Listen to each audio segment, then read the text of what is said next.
If you want to learn to take your chest voice higher, then you've clicked on the right video. Sound check. Check 1, check 2.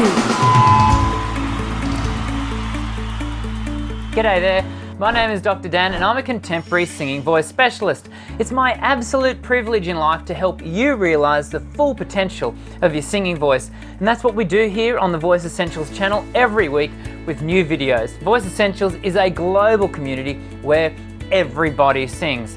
And many singers are keen to learn the skill of taking their chest voice higher. The term chest voice is used by many singers to describe those sung notes that, for the most part, are sung in their lower register. For example, ya,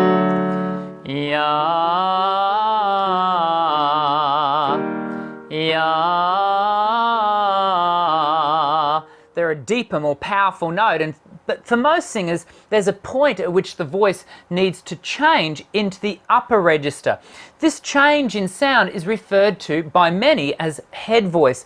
I prefer to use the label as upper register, lengthen a dominant, but regardless of terminology, the change in sound signifies a movement in the muscular mechanics of the voice. Now, wouldn't it be fantastic if every song followed the natural mechanics of the voice, only using the lighter tones of the upper register in certain sections while also only using the fuller, darker qualities of the lower register in others? Actually, it wouldn't be fantastic, it'd be pretty boring because it'd be crushing creativity and artistic expression. And that's why today we are going to be learning how to take our chest voice higher into our range with a couple of beneficial singing exercises. Both exercises are designed to stretch the vocal ligament safely while simultaneously strengthening vocal fold closure and also bulking the vocalis muscle, the thyroarytenoid. As we get started with the activities, it's important for me to recommend that you only do the exercises once the voice has been prepared for use with a 10 to 15 minute vocal warm-up. We're going to be stretching the voice in a rather vigorous manner, so it's crucial that the laryngeal muscles have good blood flow, which in turn helps us avoid unnecessary vocal wear and tear. Another way to think about these exercises is like learning to do the splits. Now, I can't speak for you, but I can tell you that I cannot do the splits. My muscles, tendons and ligaments have not been stretched and developed to cope with my legs acting like scissors.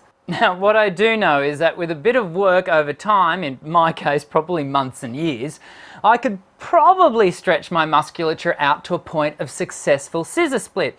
And that's what we'll be doing today. We'll be stretching the voice in ways it's not used to. So, as always, if your voice experiences any sense of significant discomfort, stop, rest, and try again later.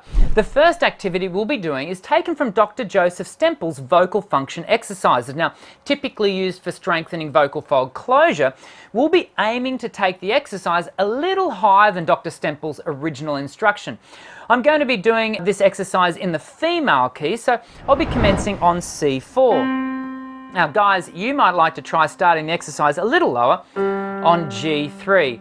Now, singing a honky and rather nasalized hold the note for an extended periods of time and step up in semitone increments. Today, I'm going to go up in tonal steps because it'll just keep everything flowing a little bit quicker. Have a listen.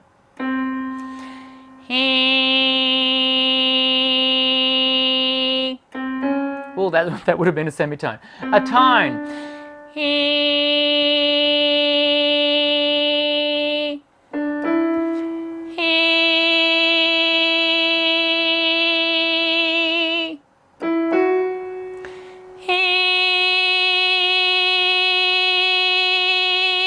Now I'm intentionally backing the air pressure off because I want to keep the voice in that slot.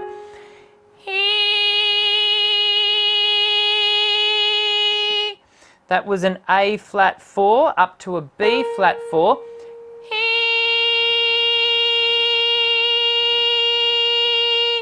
Attempting the C5.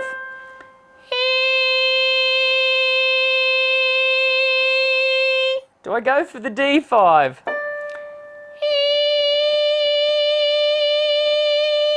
Now, whilst there's still, it's got some body to it, that D5 for me is actually, I can feel the voice has transitioned into my upper register. It's got a lot of twang on it, so it sounds like it's got body, but in fact, that D5 compared to the C5, physically I could feel my voice had transitioned. Now, notice how I have to manage the pitch as well as the air pressure and the vocal tract shape to achieve a balanced note that still presents a chest voice type sound. When doing this exercise at home, be sure to only take the activity as high as is safe to do so. Remember, we're teaching the voice to do the splits, which is going to take time. A good rule of thumb, take the exercise up to where it feels comfortable and then work the voice only 1 or 2 steps higher into the zone of discomfort.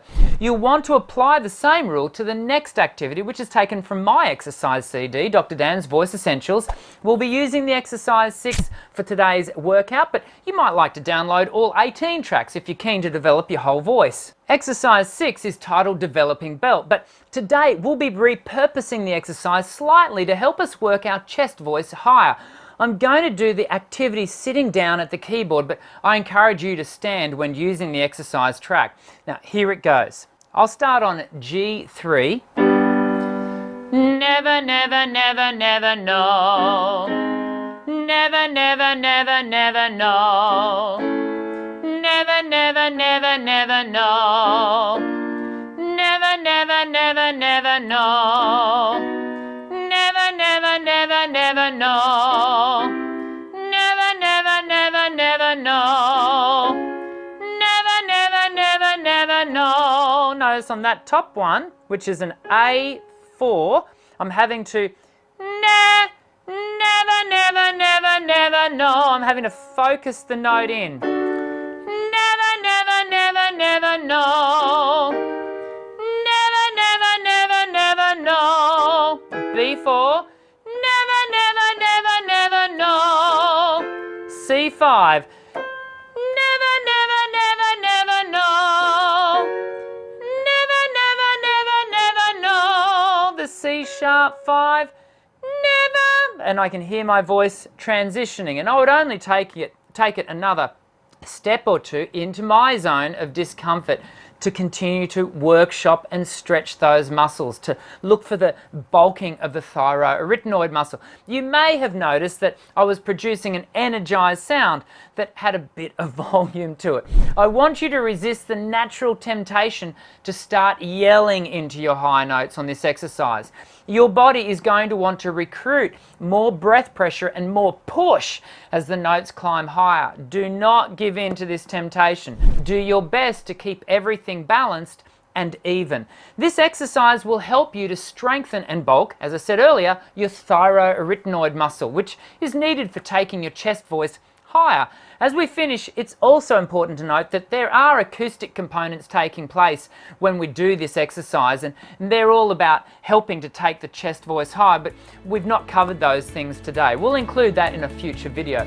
But for now, work on the muscular mechanics and your voice will be well on its way to developing the ability to take the chest voice higher.